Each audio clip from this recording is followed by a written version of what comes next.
आशक इजोत में अहाँ के स्वागत अछि। यह कार्यक्रम हमरा के एकटा अवसर प्रदान करैत छथि कि हम बाइबल से जुड़ल चीज के अध्ययन क सकी आ यह जानू कि हमरा जीवन के लेल परमेश्वर के इच्छा की अछि। ई उद्देश्य के संग हम यह कार्यक्रम अहाँ के लेल प्रस्तुत क रहल छी।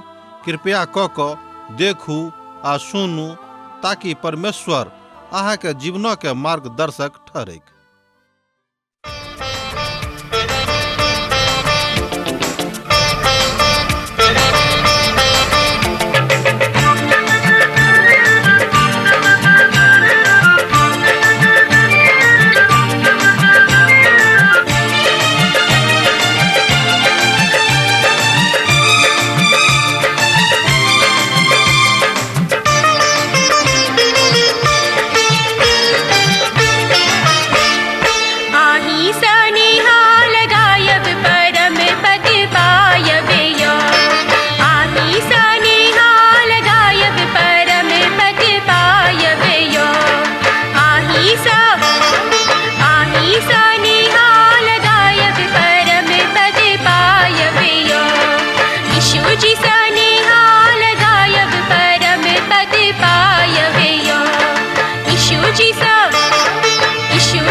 आशा के इजोत मैथिली कार्यक्रम में हम एक बेर और अहाँ के अभिनंदन प्रभु यीशु मसीह के मीठ आ पवित्र नाम से कह रहल छी।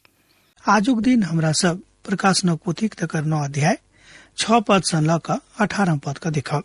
बिच्छा जे लोबे स्ट्रॉ के जकां दिखाई पड़ित अछि और ओ सब भीजल जकां स्थान पर रहैत छथि। हुनक डंक हुनक पुच्छी में रहैत अछि। ए बातक हमरा लोकन गामों पर देखने छी आ जाने छी। हालांकि बहुत मोट ने होइत अछि, ई त बड़ दर्द से मनुख के मार दैत अछि जहन ओ डंक मारैत अछि।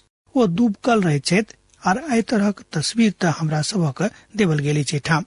एही बातक यहोशू अपन पोथी में लिखैत छथि जहन ओ कष्टक गंभीरता के विषय में आगां लिखैत छथिन। ए बातक हमरा लोकन देखब यहोशू पोथी तकर 24 अध्याय के 12 पद में। अब हमरा लोकन ओई पद के देख ली छी जे यहोशू पोथी 24 अध्याय के 12 पद में लिखल गेल अछि। और अहाँ के आगा हम एकटा बटखरा के पठेलौ हैं और ओ एमोरी सभक दोनों राज सभक अहाँ के सन्मुख में भगा देलखिन, अर्थात भगा देलाहा। देखियो कि अहाँ के तरवारक धनुखक काज नहीं भेल। एतद अहाँ वही तरहक विश्वासी के महाकलेशक काल में देख सकलू हैं। दोसर गप में एतद अहाँ वही तरह के विश्वासी के महाकलेशक काल में देख सकलू हैं। अब त स्पष्ट भ गेल होइत ओ सब त पुराना नियमक बात से भेल ख्याल अछि। अब हम ए बातक एठाम बुझबाक चाहैत छी जे सब पुराना नियम से मतलब राखैत अछि। एठाम यूहन्ना बिच्छा के विषय में जाय गप क हमरा सबक सम्मुख में राख रहल छथि ओ बुझ जाइत छथि। ओहि काल में मनुख मृत्यु के खोजता आ हुनका ई नहीं भेटतेन आ मरबा के ललसा करता आ मृत्यु हुनका लग से भाग जेतेन। ए बातक हमरा लोकन प्रकाशनक पोथी 9 अध्याय तक 6 पद में देखे छी। जेना कि हमरा लोकनि गाम पर बहुत बेर ई कहावत कहे छी कि अहाँ बजायब मृत्यु का लेकिन वो अहाँ के लग में नहीं आयत। ओहि काल में मनुख मृत्यु को खोजता मुदा हुनका मृत्यु नहीं भेटतेन। ई ततेक तकलीफ के काल हेते के ई महाकलेश के कालक हम गप कर रहे हैं। वो सब शीघ्र मुँह बाप के प्रवास करता है मुदा हुनक प्रयास सफल नहीं हेतेन। मुदा मृत्यु हुनका सँ भागल रहतेन। शैतान के आतुरता और हुनक अथाह कुंडक चाबी देवल गेल छेन। आ जाय बातक पूर्ण नियम में सियोल कहल गेल छै ओ गहराई रसातल सँ जुड़ल जाइत अछि, जतऽ मृतक आत्मा आगाँ बढ़ि गेल अछि अर्थात आगाँ बढ़ि कऽ रहित अछि। ओतऽ ओते होइत जतऽ प्रभु यीशु मसीह छुटकारा के घोषणा करता है। वही छुटकारा के जे क्रूसक ऊपर ओ एठाम आबि कऽ घोषणा कयने छलखिन। शैतान एहि बातक नहि चाहैत छथि मुदा ई बातक प्रभु यीशु मसीह अहाँके लेल बा हमरा लेल बा संपूर्ण मनुष्य जाति के लेल जतेक मनुष्य जाति एहि धरती पर छथि हुनका लेल कयलनि। ओतऽ ई हुनक भीड़ छनि जे सभक ऊपर ई टिड्डी सब आक्रमण कऽ देने अछि। मनुख एहि काल में ओहि बातक के प्रयास करैत छथि अर्थात मनुख ओहि काल में आत्महत्या करबाक प्रयास सेहो करैत छथि मुदा ओ सब नहि कऽ पाबैत छथि। ई तऽ ओहि दिनक किछु तकलीफक चिन्ह थिक। शैतान कहैत छथि जे ओ सब एहिठाम रहैक कियाक तऽ एहिठाम अन्हारक इजोत सँ युद्ध अछि। ध्यान दियौक, ओ सब कहलनि कि शैतान तऽ ओहिठाम अछि मुदा ई अन्हारक संगे इजोतक के युद्ध के कथा थिक। और यह बात तऽ क्रमबद्धता में भऽ रहल अछि। आर किछु लोक एहन छथि ओ सब ई सोचैत छथि जे ई तऽ प्रभु के इच्छा सँ होइत अछि। ओ ई नहि चाहैत छथि जे पाप सँ ओ मारल जा रहल छथि। मनुष्य कियाक नहि स्वयं का पाप सँ फरक कऽ कऽ राखि रहल छथिन। हमरा सब लोभ में मोह में आबि कऽ रोज नित दिन पाप कऽ रहलहुँ हैं जे पापी भोगिया भुगतिक। एहिठाम ओहि बातक बताल गेल अछि। एहि बातक आर दोसर कोनो उपाय नहि अछि। ई तो हंसी वाला बात नहीं थिक अर्थात मसीह यीशु को छोड़ देनाय हंसी मजाक कथा नहीं अछि। ई बड़ आसान बात से हो नहीं अछि। जे क्यों ए बातक कह रहल छथि हुनका सावधान कह रहल छनि कि हे हमर भाई बहन अपन प्रभु का अपन यीशु से दूर नहीं कर दियोक अर्थात स्वयं को अपन यीशु से अलग नहीं करियोक। लोक मुदा ए बातक बहुत लोग मानैत छथि बहुत लोग नहीं मानैत छथि। जिंदगी में बहुत बातक बहुत महत्व अछि आर ओहि बातक ओहि सबटा कदम के हमरा अपन जिंदगी में सिखबाक अछि। अब बहुत लोग सोचे छथि जे बहुत बात ओहि में दोसर आ तेसर स्थान पर अछि आ चारिम स्थान पर अछि मुदा अहाँ के जिंदगी में मसीह के की स्थान अछि कि अहाँ अपन जिंदगी में मसीह के प्रथम स्थान देलहुं हैं कि तकरा ऊपर कहियो विचार कैलहुं हैं। हम बाजब कि हाँ एहि बातक ऊपर विचार करियो कि अपन जिंदगी में सर्वोच्च आ प्रथम स्थान अपन यीशु के दियोक। अपन बेटा सँ अपन बेटी सँ अपन पत्नी सँ अपन पति सँ अपन माय बाबू सँ अपन दोस्त आ मित्र सँ सब सँ बढ़ि कऽ प्रथम स्थान अपन यीशु के दियोक। ओहि टिड्डीक आकार लड़ाई के लेल तैयार कयल गेल घोड़ाक जकाँ छल और हुनक माथा पर मोनियोक सोनाक मुकुट रहनि आर हुनक मुख मनुखक जकाँ रहै। हुनक बाल स्त्रीक बालक जकाँ रहनि और दांत सिंहक दांतक जकाँ रहनि। ओ लोहाक जकाँ झिलमक पहिरने छलाह और हुनक पाँखि के शब्द एहन छल जेना रथ और बहुत घोड़ा के लड़ाई में दौड़ैत हुए। हुनक पूंछ बिच्छा के जकाँ रहनि और ओ एही में डंक रहेक और हुनका 5 मास धरि मनुखक दुख पहुँचेबा के जे शक्ति भेटल रहे ओ हुनक एहि बात से पुछड़ी में रहन अर्थात हुनक ई बात पुछड़ी में रहन। प्रकाशनक पोथी 9 अध्याय 7 पद से ल क 10 पद में हमरा लोकनि एहि बातक देखे छी। हम तो पक्का जाने छी जे ई सब किछ डेराव वाला बात रहेक। ई अस्वीकारात्मक अभिव्यक्ति के कथा नहीं छलेक। हमरा लोकनि बहुत बेर अस्वीकारात्मक कथा राखे छी जे अहाँ के दोस्त के भ सकै कि अहाँ के पत्नी के भ सकै कि अहाँ माता पिता के पसंद नहीं पड़त। हमरा सबक ध्यान देबाक अछि जे हुनक प्रकाशनक पोथी में बड़ निकटतम संबंध रखबाक अछि। एतद दोसर गप में प्रभु के संगे बड़ निकटता के संबंध बना क आगाँ बढ़बाक अछि।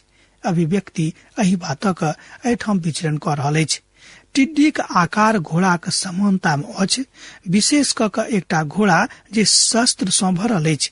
आई ओही तरह के बातक बतौना अछि। ई त जर्मनी के बड़ मजबूत आ पैघ बड़का युद्ध वाला घोड़ा जकाँ लगैत अछि, मुदा नाम देवल गेल अछि टिड्डी। एहि बातक हमरा लोकनि एहिठाम देखै छी। आ टिड्डीक मुख मनुखक मुखक जकाँ अछि आ हुनक बाल स्त्रीक जकाँ छनि। योएल बताबै छथि जे हुनक दाँत सिंहक दाँतक जकाँ छनि। योएल एहि बातक बतौने छथिन। 1 अध्याय के 6 पद में अहाँ ए बातक पढ़ कर देख सकलौ है आ तकरा सत्यापित क सकलौ है। जाय तरह के आवाज टिड्डी के निकसैत छनि, ओहि तरह के आवाज सँ मनुख डेरा जाइत अछि। वचनक अध्ययन में जे नवा नियम अछि बतावल जा रहल अछि। हमरा लोकनि प्रभु के एकटा महान दास आ हुनक अभिव्यक्ति के एहिठाम देखै छी जे फ्रांसीसी लेखक छलखिन। ओ आगां एहि तरहक बातक लिखैत छथि। एहि बातक अभिव्यक्ति बड़ मुश्किल सँ भेटैत अछि। संपूर्ण वातावरण पर ई टिड्डी कतेक प्रभाव डालैत अछि और एहि प्रतिक्रियावाद में एहि तरहक प्रतिक्रियात्मक अवस्था में हुनक युद्ध में बड़ धीमापन आबि गेल रहनि और संगठित रहनि और हुनक शोर बरखा के शोरक जकाँ एके बनल रहे। आजुक दिन में एहन बहुत लोग छथि जे टिड्डी के तुलना हवाई जहाज सँ क रहल छथि। हम याद करै छी जे एक गोटे एकटा युवा प्रचारक छलखिन जे ई सुनि कऽ एहि बातक बताबै छलखिन कि हुनका सभक चलबाक शोर हवाई जहाजक समान रहै, जे टिड्डी के डंक त पुछड़ी में रहैत अछि। ई त एहिठाम हमरा लोग देखै छी जे बम बरखाबे वाला जहाजक जकाँ हुनक आकार रहनि। आजुक युवा प्रचारक एहि तरहक बातक जोड़ के कहैत छथि। भ सकै कि हुनक आकार बड़ कठिन हेतैक, जेना कि हमरा लोकनि पवित्र पोथी में देखै छी। कियाक त बताल गेल अछि कि टिड्डी के मुख मनुखक मुखक जकाँ रहैक और ओ बड़ नीक सुनाई दैत छलैक। मुदा आब हमरा सब त छोटका जहाज सँ बा जेट जहाजक दिस जा रहलौ हैं और अब त हमरा सब एहिठाम विशालकाय युग में छी। अहाँ शायद एहि टिड्डी के तुलना मिसाइल सँ क सकलौ हैं, मुदा हम आजुक दिनक कोनो वस्तु के टिड्डी के तुलना नहीं क सकैत छी। कियाक तो प्रभु के एकटा महान दास अपन विधा में, अपन विचार में, परमेश्वर के ज्ञान में ए बातक बाजै छथि। ओ आजुक युग में जानल जाइत अछि, मुदा औजार त प्रयोग कयल गेल अछि। मुदा महाकलेशक काल में ओहिठाम एहि बातक प्रयोग के देखै छी जे किछु हुए के। कियाक त आजुक युगक हथियार बड़ भयानक अछि, मुदा ओतेक भयानक नहीं अछि जतेक भयानक महाकलेशक कालक हथियार हतेक। ओ सब एहि हथियारक सेहो बड़ खतरनाक मानैत छथि, मुदा ई दुनू तो अलग अलग अछि आ सब त एक ठाम बैस क कथा नहीं क रहल छथि। ओ सब एहि बातक बड़ मजबूती के साथ हुनका सबक शक्ति के ठाम बचा क मान रहल छथिन। ओ कमजोर क दैत अछि। अब क्यों एहि मनुखक भाविक आ टिड्डी के द्वारा एहि भक्ति विहीन संसार क की क तकै, अर्थात भक्तिहीन संसार कोनाक तहन परमेश्वरक सन्मुख में जैती, एहि बातक सोचनाइ बड़ मुश्किल काज थिक। मनुख जाति कतऽ जा रहल अछि एहि बातक लऽ कऽ यूहन्नाक बड़ अफसोस छनि, बड़ चिंतित छै। तो अब अगला पद का हमरा लोकनि कने ध्यान दऽ कऽ देखब आ तकरा ऊपर बड़ ध्यान दऽ कऽ विचार करब। हमरा संगे देखियौ 9 अध्याय के 11 पद का। अथाह कुंडक दूत हुनका ऊपर राजा छलाह। हुनक नाम इब्रानी भाषा में अबदोन रहन और यूनानी में अपोलुसक छेन। ए बातक हमरा लोकनि एहिठाम देखैत छी। अपुलियोन ए बातक एहिठाम बताल गेल अछि। ओ हुनका सभक ऊपर राजा छथि। अथाह कुंडक दूत हुनक नाम इब्रानी में अबदोन और यूनानी में अपुल्लोन छेन। और आगा एहि तरह के टिड्डी के सामान्य प्रकारक टिड्डी सँ अलग क के देखल गेल अछि। कियाक तऽ हुनका सभक ऊपर एकटा राजा छथि। नीति वचनक पोथी 30 अध्याय आ तकर 27 पद एहि बातक कहैत अछि जे सामान्य टिड्डी के ऊपर क्यों राजा नहीं होइत छथि। राजा बा अगुआ जे एहि टिड्डी सभक छथि ओ सब शायद खसल स्वर्गदूत थिकाहा। एहि तरहक भावना मनुष्य जाति के मन में छनि और पवित्र पोथी बहुत विद्वान सब एहि बातक माने छथि जे शैतानक मुख प्रवक्ता थिकाहा और हुनका सभक धरती के ऊपर घुसपैठ करबाक आज्ञा बेर बेर भेटल छनि। हाँ, ई तक किछ एहन कथा अछि जे लोकक डेरा देबऽ वाला अछि। हुनक नामक अर्थ इब्रानी भाषा में एहि तरहक होइत अछि, अर्थात नष्ट कैनाय, वा नष्ट करवला अर्थात विध्वंसक। यूनानी भाषा में हुनक नामक अर्थ होइत अछि विध्वंस करवला। आर ई ओहि बातक पक्का क दैत छथि। दानियल एहि बातक बाजने छलाह दुष्ट आत्मा संसार। दोसर गप में दुष्ट आत्मा के संसार तक खसल स्वर्गदूतक झुंड अछि आर ओ सब स्वर्ग में बाँटल छथि। हुनक श्रेणी बाँटल गेल छनि। हम विचार करैत छी कि जे कि स्वर्गदूत सब छथि मुख्य रूपे ओ हुनके ए बातक संगतिया बना कऽ अपना संगे राखल छथि। दोसर गप में खसल स्वर्गदूत सब जे परमेश्वरक महिमा से हटल छथि ई सब हुनकी संगतिया छथिन। इफिसियो पोथी में हमरा सब एही बातक देखे छी जे परमेश्वरक स्वर्गदूत सब सँ एही तरहक श्रेणी में बाँटल गेलाह। प्रथम विपैत जा चुकल अछि। ध्यान दियौ, प्रथम विपैत जा चुकल अछि। देखियो कब एकटा बाद दूटा और विपैत आबय वाला अछि। प्रकाशनक पोथी 9 अध्याय तकर 12 पद ए बात कहैत अछि। एकटा विपैत बीत चुकल अछि, मुदा ध्यान रखबाक अछि घटना के बाद और दुर्घटना अर्थात दूटा विपैत और नवा आबय वाला अछि। प्रथम विपैत महाक्लेशक कालक अंतिम आखिरी विभागक विषय में कहैत अछि और एक कालक सबटा बातक हमरा लोकनि देखै छी जे ई समय 5 मासक अछि और आखिरी दोनों विपैत एही वचनक प्रभावित क दैत अछि। आ जतेक बचल बात अछि ई आखिरी विपैत ओहि सबटा बातक बड़ खराब रीति सँ प्रभावित क दैत अछि।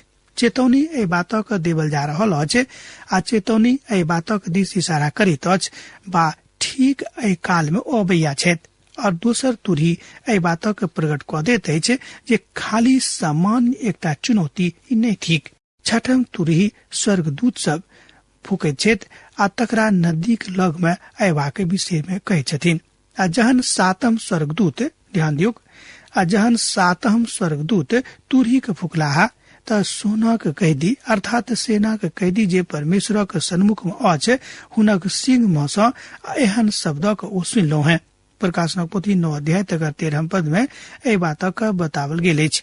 मानियो कोनो छठम स्वर्गदूत सँ जिनका लग में तुरही रहन बाजि रहल छथि और 4 स्वर्गदूतक जे पैघ नदी फुरातक लग बहनल अछि अर्थात बान्हल छथि तकरा ओ खोलि देख। एहि बातक अहाँ देख सकलहुँ प्रकाशनक पोथी 9 अध्याय तकर 14 पद में। एक बेर देखियो, मानियो कोनो छठम स्वर्गदूत सँ जिनका लग में तुरही रहन बाजि रहल छथि ओहि 4 स्वर्गदूत जे पैघ नदी फुरातक लग बान्हल अछि खोलि देख।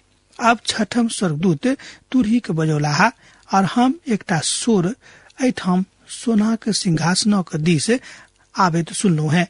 अब जे परमेश्वरक सन्मुख में छलाहा ई कहैत छथि कि छठम स्वर्गदूत तुरही के बजौलथि आ जे हरायल 4 स्वर्गदूत छलाहा ओ सब महान नदी फुरातक बंधनक खोलि देलकै जे बहुत काल सँ बान्हल रहै। एहि बातक एठाम बड़ स्पष्टता के साथ देखै छी। आ जहन छठम स्वर्गदूत तुरही के बजौलथि हुनक आज्ञा सोना के वेदी के लग सँ आयल रहन। सोना के वेदी प्रथम अर्थात प्रार्थना के विषय में कहैत अछि जे प्रथम छल। ठीक यह बात एहि धरती पर तंबू में होइत अछि अर्थात मिलाप वाला तंबू में जे सोना के वेदी के प्रार्थना के विषय में कहैत छथि। आ ठीक ओ एही तरह के एहि धरती पर तंबू के विषय में बता रहल छथि। और यह तो अछि जे एठाम तंबू में अछि एहि धरती के ऊपर बाजल जाइत अछि।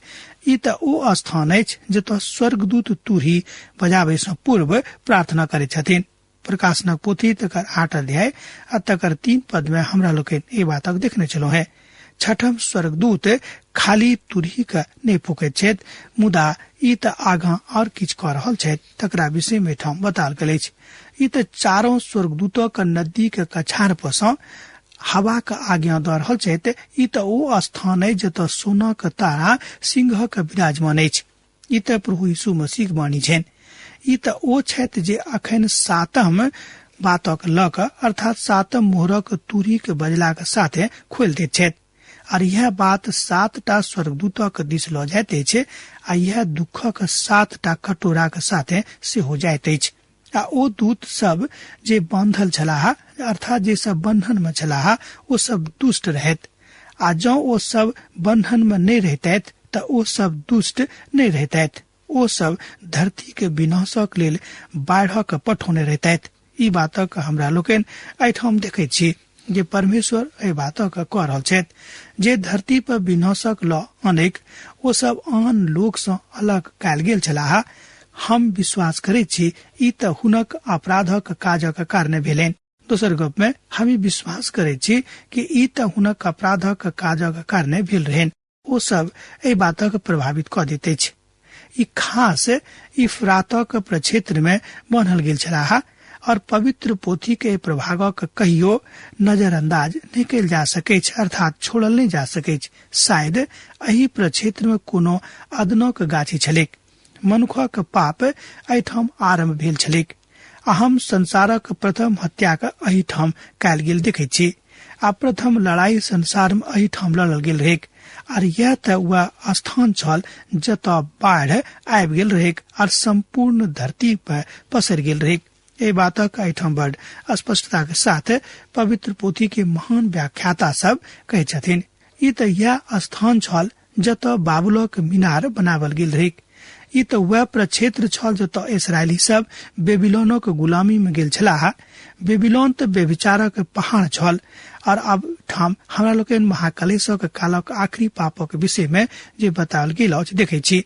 इफ्रात वास्तविक अर्थ में पूर्व आ पश्चिम के विभाजनक बिंदु के तय क दैत अछि। और यह कहियो ई दोनों ने मिललाह और ई बात किछ हद धरि सही अछि। ई त पूर्व और पश्चिम के विधानक अर्थात विधानक अलग अलग क दैत अछि जे कल्पनातीत कथाक अभिव्यंजन एहिठाम करैत अछि।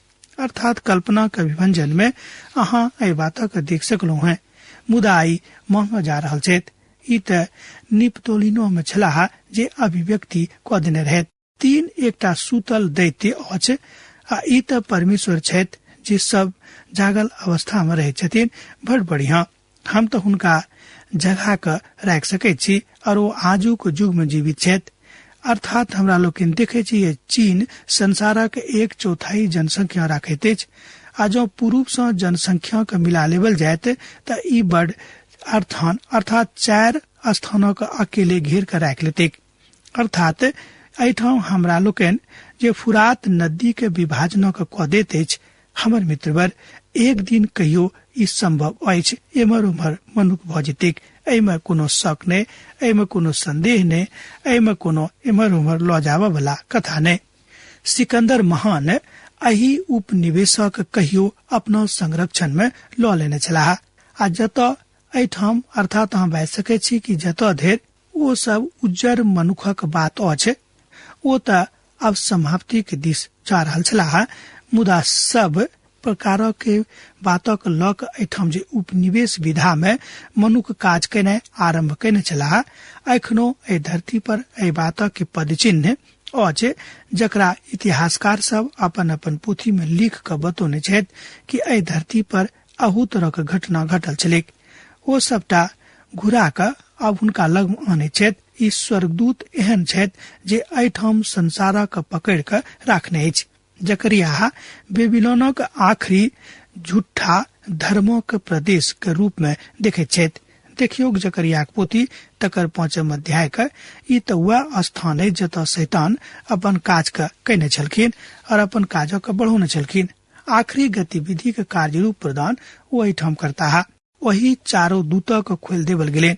आज वही घड़ी में और वही दिन में मास और बरख में भेल और मनुखक 1/3 मार देवल गेले। अर्थात तकर तैयारी भ गेल छलै। हुनक फौजक सवारक गिनती 20 करोड़ रहन। आ हुनक गिनती सुनलो है। प्रकाशनक पोथी 9 अध्याय 15 पद आ 16 पद में अहाँ ई बातक देखै छी। कनी 16 पदक देखियो कि हुनक फौजक सवारक गिनती 20 करोड़ रहन। हम हुनक गिनती का सुनलो। एहि बातक एठाम प्रकाशनक पोथी 9 अध्याय के 16 पद में हमरा लोग देखे छी। और 4 दूतों का छोड़ देवल गेलन जे सब ओहि काल में तैयार कैल गेल छलाह। और ई दिन भ गेल छल तैयारी के लेल। और वही ठाम वही मास में एहि बातक तैयारी भ गेल रहे। अर्थात वो सब एही बरखा में तैयार कैल गेल छलखिन कियाक त काल समाप्ति के दिस बढ़ि रहल छलै। जायसँ ओ तेसर मनुखक मार दे के और वो एहन सेना के संख्या के 20 करोड़ रहेन, अर्थात उनका सभा के सेना के संख्या 20 करोड़ रहेन। आर चारों दूतों के छोड़ देवल गेलेन आ जे सब वही हिस्सा के लिए तैयारी कर रहल छलाह। अहाँ के वही बातों के बड यही रुके अर्थात दिमागी रूपे देखा पड़त। हमर मित्रवर, हमने जाने छी जे अहाँ ए बातों के कोना के ले छी वा कोना के बुझे छी, और ई सब त चिन्हित कयल गेल काज छलेक जायसँ ओ तेसर मनुखक भारी द दैत रहेक। छठम तुरही के बजौते मनुख जाति के 3/4 लोग एम्हर उम्हर कयल जेता। हमरा सब त चारिम एम्हर उम्हर के देखे छी जे क चुकल छथि, और अब तेसर एम्हर उम्हर का देख रहल छथि, जे अर्थात एहि धरती के 1.5 गुना लोक नष्ट कयल जेतैक। एहि बातक एहिठाम बड स्पष्टता के साथ बताल गेल अछि। अब हम चाहे छी कि आजुक अध्ययन हमरा एहिठाम समाप्त करबाक आज्ञा दिअ। दोसर दिन दोसर कार्यक्रम में पुनः अहाँ से भेंट हैत। यीशु के नेह अहाँ के जिंदगी में बनल रहेक। आमीन। हमर विश्वास अछि कि ई कार्यक्रम अहाँ के लेल लाभदायक सिद्ध अछि। हम चाहै छी कि अहाँ अपन आशीषों के हमरा संग साझा करू।